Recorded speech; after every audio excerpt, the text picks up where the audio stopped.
protesta nel G7 si domanda.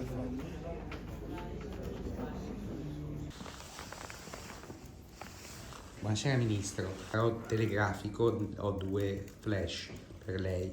Allora, il primo, quale sarà l'authority sull'intelligenza artificiale, sempre in tema di intelligenza artificiale? Ecco, questo non è il momento, diciamo, di tendere la mano verso gli amici cinesi. Insomma, ci sono una serie di dossier delicati, uno è stato citato Taiwan, potremmo andare avanti, gli Uiguri, TikTok è stato citato qui, ma in questo campo dell'intelligenza artificiale si può sviluppare una discussione, un dialogo, non so, cosa ne pensa?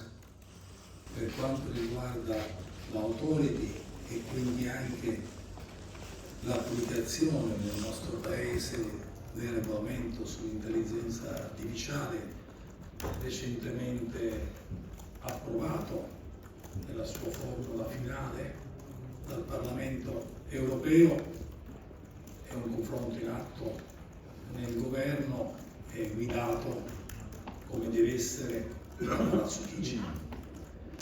Per quanto riguarda la collaborazione su queste nuove tecnologie, ovviamente noi privilegiamo la collaborazione con i paesi con cui condividiamo gli stessi valori. Tra l'altro non sfugga ad alcuno che siamo orientati, come doveroso, verso una visione antropocentrica, in cui l'uomo è al centro del processo produttivo, secondo quell'esempio straordinario che ci viene dall'uomo di Leonardo, di colui che, meglio di altri, nella storia ha saputo coniugare arte, cultura, ingegno, scienza, tecnologia e innovazione.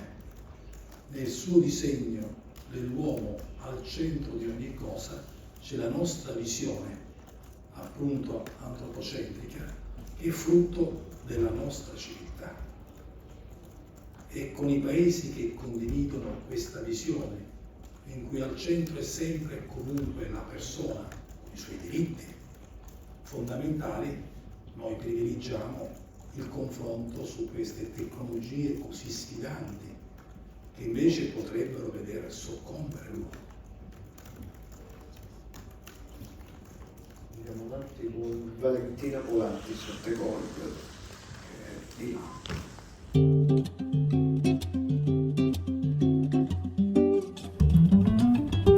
Ta-da!